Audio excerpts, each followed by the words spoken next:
Files of the Texas Rangers, starring Joel McRae as Ranger Jace Pearson. Another authentic reenactment of a case transcribed from the files of the Texas Rangers.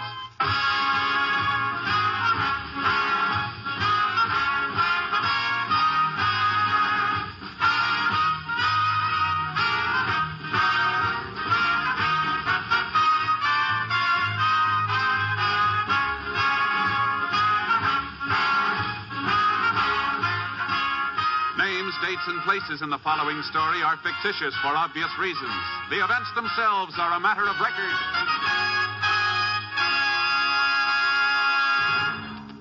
Tomorrow, from the Windy City, NBC, the national broadcasting company, begins its coverage of the Republican National Convention.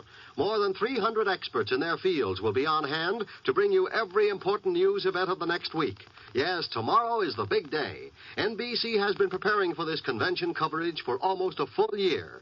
With tons of valuable equipment at their disposal and years of news experience behind them, men like H.V. Kaltenborn, John Cameron Swayze, Richard Harkness, W.W. Chaplin, and hundreds of other nationally known newsmen will see to it that you at home will be able to attend the Republican Convention on NBC.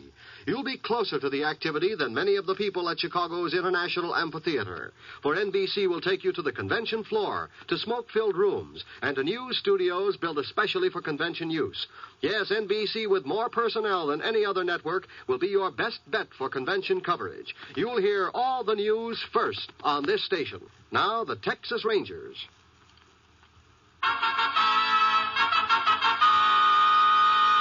And now, from the files of the Texas Rangers, the case called the Boomerang.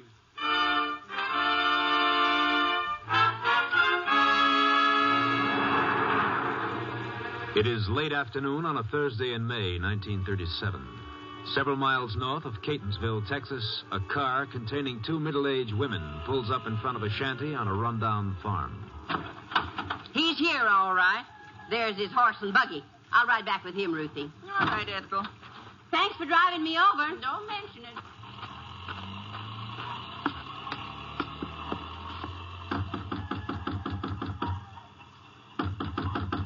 All right. Don't break it down. I'm coming.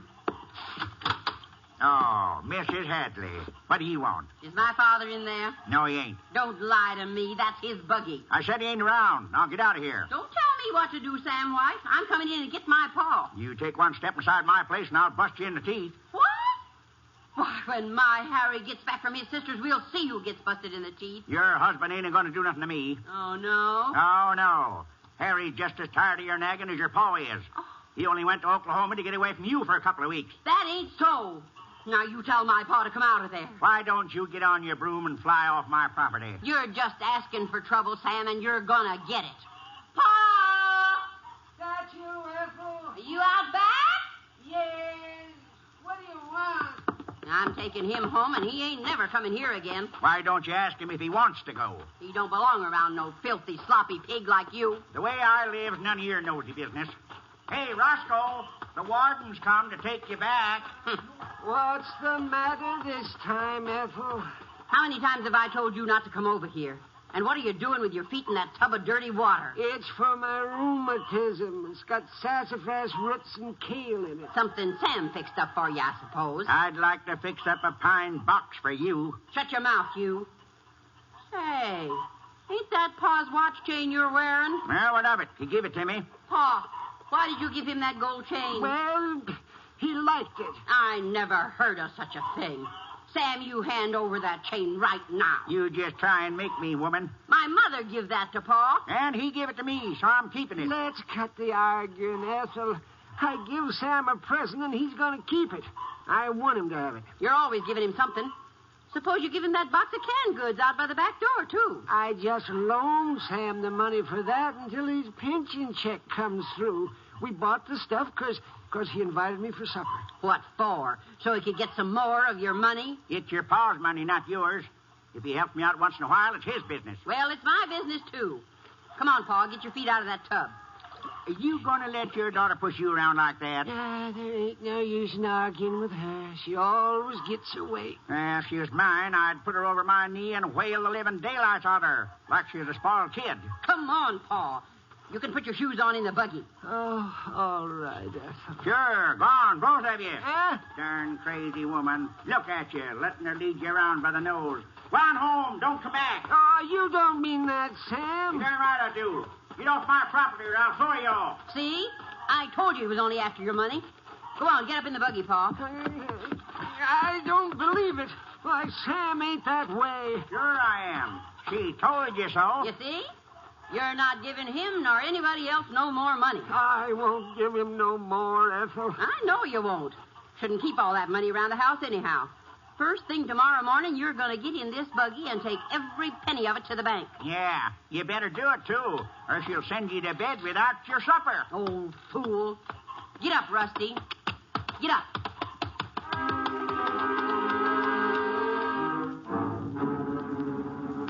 At 3:30 the following afternoon, Mrs. Hadley went to the office of Sheriff Nielsen and reported that her father, Roscoe Kreider, was missing. After a preliminary check, the sheriff requested aid from the Texas Rangers. 45 minutes later, Ranger Jace Pearson was at the sheriff's office. You'll find him, won't you, Ranger? We'll do our best, Mrs. Hadley. When was the last time you saw your father?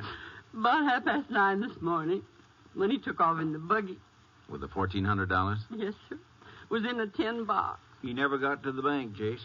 And we can pretty well rule out the possibility of an accident. He's not at the hospital, and no doctor around here has seen him. Oh, excuse me. I Sheriff know speaking. something terrible's happened to him. And it's all my Hold fault. on a I minute. made him go. I'll be right back, Jace. I'm going to take this call in the other office. Okay, Sheriff. Was your father feeling all right when he left for the bank, Mrs. Hadley? He wasn't ailing, if that's what you mean. But he was in pretty low spirits because I kept after him till he took off in the buggy. I was only doing it for his own good. Did he ever stay away this long before? Sometimes he'd sneak off with that awful man named Sam White. But I stopped off there, and Sam claims he ain't seen him all day. You think he might be lying? He sure could be, Ranger. He's a nasty old Hey. man. Can I see you over here? Sure.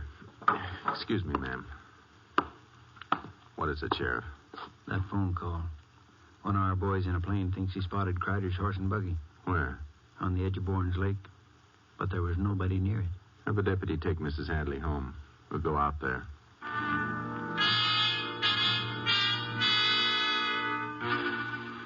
We drove out to the lake. The horse was grazing about 50 feet from the unhitched buggy.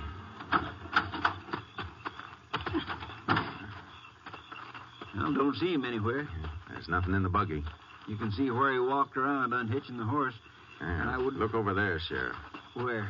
Down toward the edge of the water. A lot of footprints. Yeah.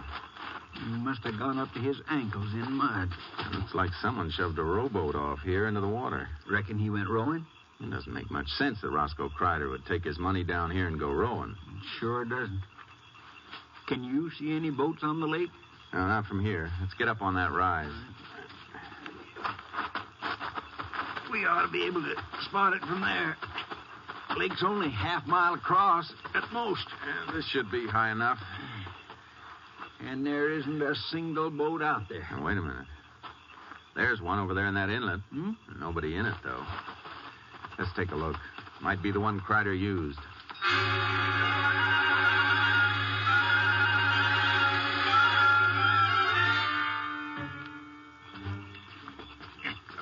Fine place to leave a boat. Yeah. Looks like it just drifted into these reeds. The oars are pulled in. The boat he took, all right. That mud on the floor is still wet. Well, the boat's in the water, so it's a pretty good chance he didn't go on shore. Wait a minute, Sheriff. What's the matter, Jace? A straw hat over there floating by the reeds.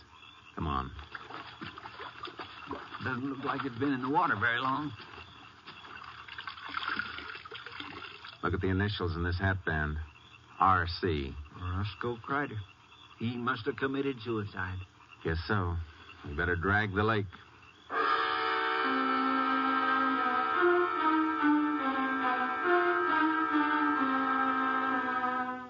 We told Mrs. Hadley the news. She broke down and bitterly blamed herself for her father's death. She felt she'd driven him to it by being too hard on him. I called headquarters for aid, and at dawn the following morning, a crew started dragging the lake. The sheriff and I circled the shore on horseback to see if the body had been washed up. Still worried about not finding the money? Don't you think it's kind of funny? Well, not exactly. Look, Jace, no man in his right mind commits suicide in the first place. Well, that's right. As I see it, Roscoe Crider was all riled up because his daughter was running his life to her liking. If he was mad enough to kill himself, I think he'd be sore enough to take his money to the bottom with him. Maybe so. I can't see why he wanted to destroy $1,400. After all, Mrs. Hadley wasn't after his money. She was only trying to help him in her own way. I'm almost willing to bet we'll find that money on the end of a grappling hook. We'll see. Whoa, Charlie. Hold it, boy. See anything, Jace? No. Just like to check under that pier. It's a good place for a body to get wedged in. Well, you better be careful. This old pier is rotten clean through. Not safe to use anymore. Uh-huh. Couple boards missing. You can see straight down to the piling. Yeah. Let me take a look. See anything, Jace? No. It's all clear down here. Let's go out to the end. Sheriff, have any of the dragging crew been on this pier? No, I told them to keep off. Why? There's fresh mud tracks on this planking.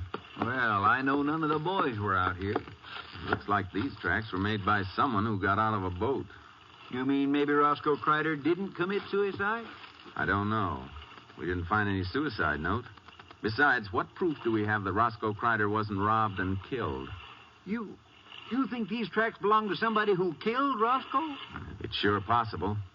Killer could have tried to make it look like suicide by rowing Crider's body out the middle of the lake and pushing it overboard, then landing here at the end of the pier. Yeah, that'd sure explain these muddy tracks. Yeah.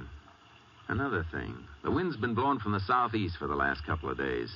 The boat would float right toward that inlet. That's just where we found it. Maybe you're right, Jace.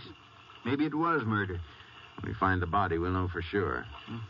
So, now we start looking for a murderer, huh? Uh-huh. And a clever one. Somebody who knew Roscoe Crider was carrying a lot of money. Only two people knew that, Mrs. Hadley and Sam White. That's just what I've been thinking. Let's go pick him up.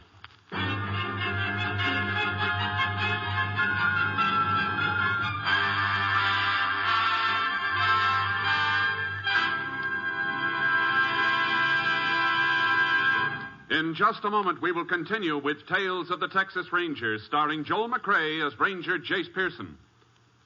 At this moment, throughout the country, millions of motorists are beginning to wend their way home along crowded highways from a long Independence Day weekend.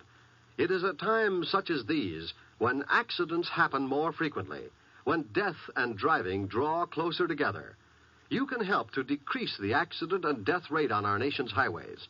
Excessive speed for driving conditions is a major cause of many motor accidents. Control your speed at all times to keep within the safe speed, not just the legal limit. America's professional truck drivers are taught to drive ahead of themselves and to avoid accidents by seeing them threaten before they can happen. They know that careful driving keeps them from having accidents which may take lives. Speed is the number one killer on the highways. So drive carefully today on your way home from an enjoyable weekend, and tomorrow wherever you go in your car. Exercise caution, courtesy, and the golden rule, for the life you save may be your own. Now, Act 2 of the Texas Rangers. We continue now with Tales of the Texas Rangers and our authentic story, The Boomerang.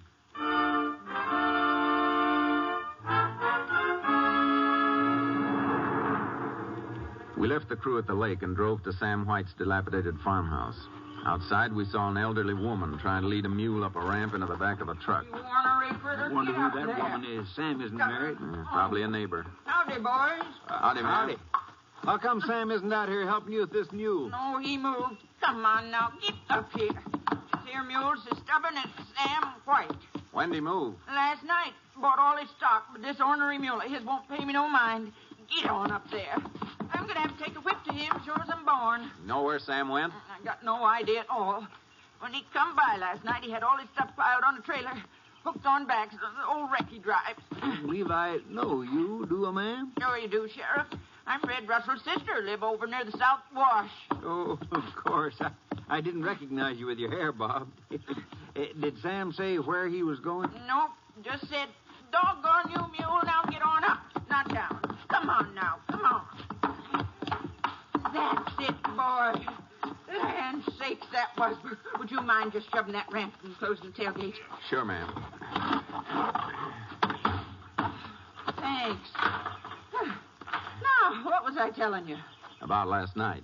Oh, yeah. Well, Sam said it was an emergency. Had to go away, didn't say why. So he sold me the whole shooting match. Already got the hogs and a couple of Angora goats and some chickens. He didn't even know for sure how many of them he had. And then this here mule. Did he act like he needed money? No, sir, I wouldn't say that. He was satisfied with $42 I give him for the whole batch of stock. Them goats and hogs are worth more than that by themselves. Seems like he wanted to sell out at any price. Are you sure he didn't say anything that would tell where he was heading? Nope, not a single word. I signed over the milk check the dairy give me, and he drove off. Check? Yep. Something wrong? What company issued that check, ma'am? Criterion Dairy. Thanks, ma'am. Come on, Sheriff. Where are we heading, Jace? Criterion Dairy. When that check comes back, we want to know where it was cashed.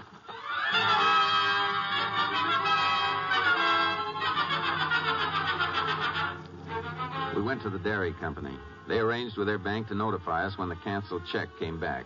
Meanwhile, we continued our search for Roscoe Kreider's body without success. A week later, the check came through. It had been cashed 300 miles away in Tucker, Texas, by a real estate broker named John Cooney. We went there. That's it, Jace. There's your sign, John Cooney. Maybe Sam White bought some property. Here, I'll get it. Thanks. Morning, gentlemen. What can I do for you? You, Mr. Cooney? Yes, sir, I am. You remember cashing this check? Let's see now. No, sure. I took it as a rental payment a few days ago. From a man named Sam White? That's right. Rented him a little place out on York Road. And he gave me the check for part of the rent. Is something wrong with the check? No, it's okay. How do we get to Mr. White's place? Well, it's about 3 miles out on York Road. But if you want to see him, he's probably in town. What makes you think so? Well, when he rented the farm, he asked me where he could pick up some stock. I told him to go down to the auction yard today. They have sales every Monday, you know. I'm sure he'll be down there. That's about it, Jace. Yeah. Let's get over to that auction.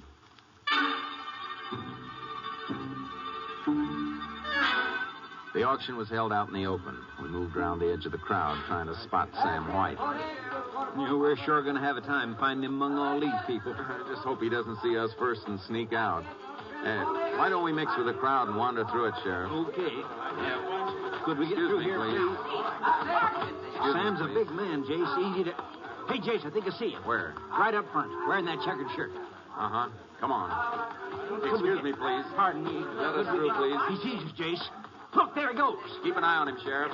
Would you let me through here, please? Please. Please, mister. Thank you. He's running past that pen full of hogs. Sam, hold it. He's making for the parking lot. Sam! Sam White! Hold it, White. You're not going anywhere, so just stand still. Well, what do you want of me, Ranger? I ain't done nothing unlawful. And then why are you running away? I wasn't running from you. Fact is, I didn't see you. I forgot I had to meet a fella. I was in a rush to get there. You ain't going to hold me back, are you? You're darn right we're going to hold you.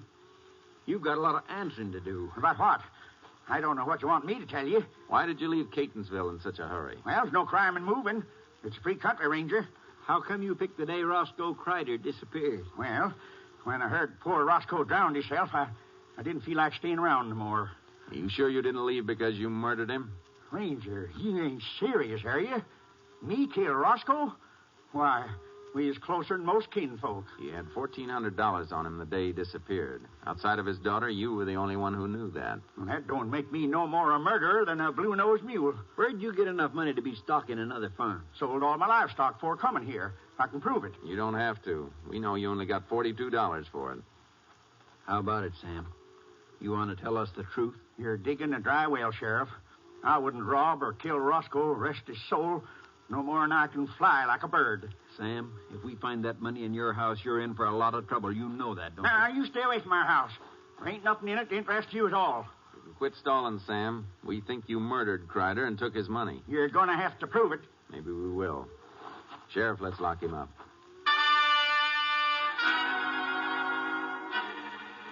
We turned Sam White over to the local constable. Then we got a search warrant from the magistrate and went out to the farm White had rented. Look at it, Jace. Hardly any difference between this shack and his last one. Yeah, I reckon he was going to use that money for other things. Door's locked. Let's try that window. It's open a couple inches. Good. Yeah, I'll go in first. You don't have to climb through. I'll open the door, Sheriff. Okay, Jason. He doesn't have much furniture in here.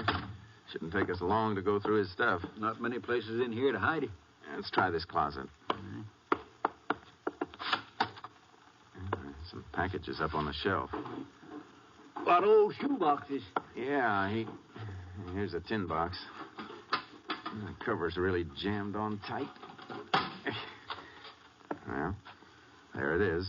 Neat little stack of bills. Mm-hmm. I reckon this cinches the case. It sure does. Let's show this to Sam White. See what he has to say. Come on. Hey, wait a minute, Sheriff. What is it? You hear that noise? Sounded like it came from that back room. Careful, Sheriff. What? Roscoe.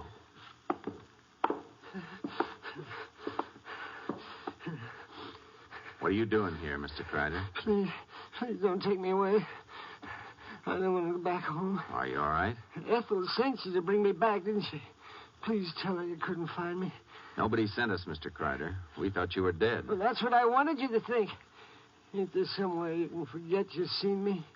How about telling us what this is all about?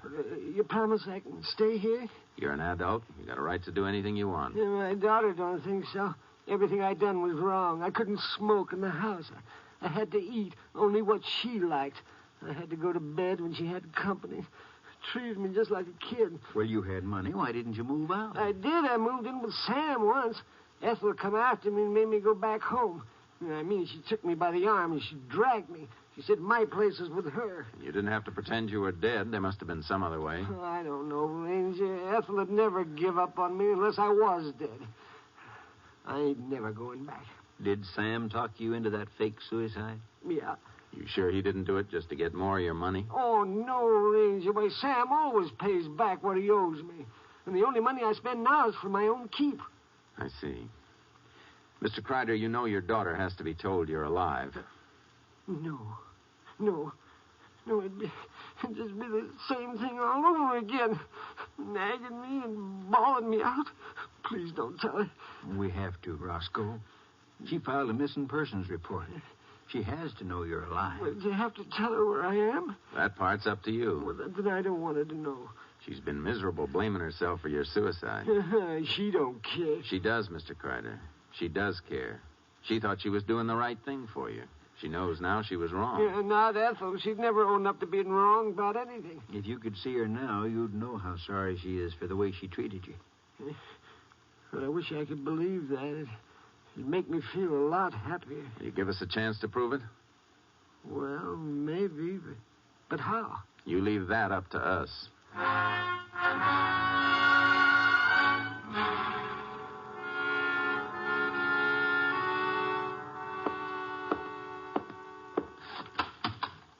You can come into the office now, Miss Hadley. Thank you. Hello, Ranger. Hello, Mrs. Hadley. Sit down, won't you? Thank you. The sheriff said you had something to tell me. Yes, ma'am. We've got some news for you. Your father's alive. Alive? Oh, thank God. Thank God.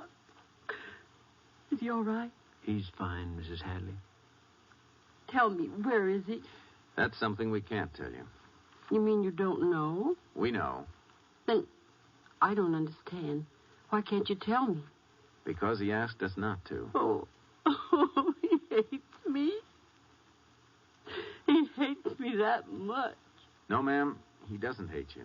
He must. If he didn't, he'd want to see me. Maybe he does want to see you, but he's afraid you'd make him come back and live with you. No, I wouldn't. Mrs. Hadley, your father likes his freedom. I know that now. But I love him so. I thought everything I did was for his own good. I was wrong. Well, we all make mistakes. He'll never forgive me. Now I'll never be able to see him again. Oh, Paul, Paul. Excuse me a minute, Mrs. Hadley.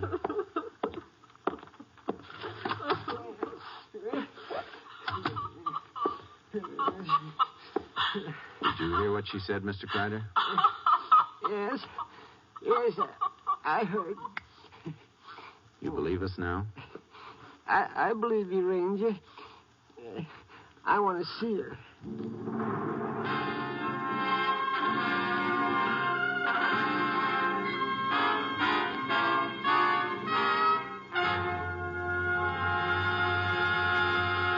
In just a moment, we will tell you the results of the case you have just heard. Tomorrow, the Republican convention begins in Chicago. Gathered in this convention city are more than 300 employees of NBC, all completing last-minute details, so that tomorrow morning you will hear the best convention coverage. Yes, as in every election year since 1928, NBC will be the leader in convention news coverage in 1952. Top news reporters, men like H.V. Kaltenborn, John Cameron Swayze, Morgan Beatty, W.W. Chaplin, and a dozen more will be on a round-the-clock basis to bring you all the convention news when and as it happens. Through the facilities of the National Broadcasting Company, you will travel throughout Chicago to hotel headquarters, special meeting places, the convention hall itself, and to NBC's special studios built just for giving you top convention coverage. No other network offers you a better way to attend the Republican convention. Hear every exciting moment on this station of the NBC radio network. Now, the conclusion of Tales of the Texas Rangers.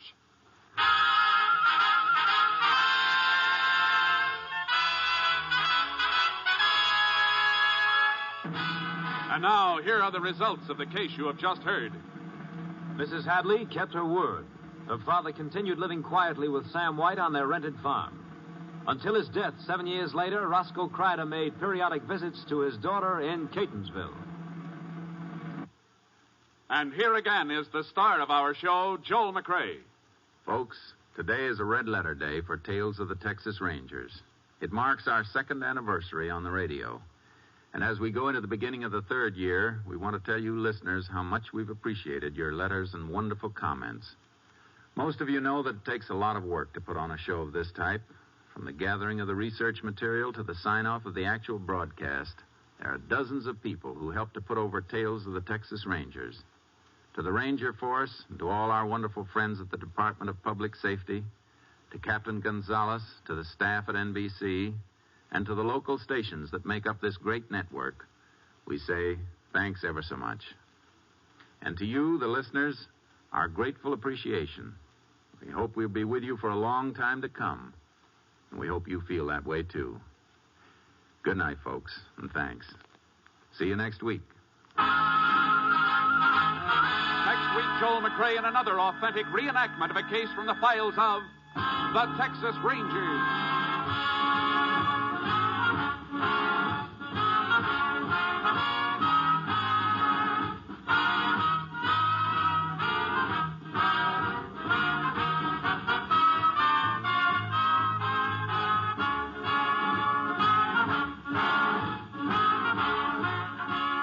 Joel McRae is currently seen in San Francisco Story, a Warner Brothers release. The cast included Tony Barrett, Elizabeth Slifer, Ralph Moody, Howard McNair, Parley Bear, and D.J. Thompson. Technical advisor was Captain M.T. Lone Wolf Gonzalez of the Texas Rangers. This story was transcribed and adapted by Bernard Ederer, and the program was produced and directed by Stacy Keach. Hal Gibney speaking.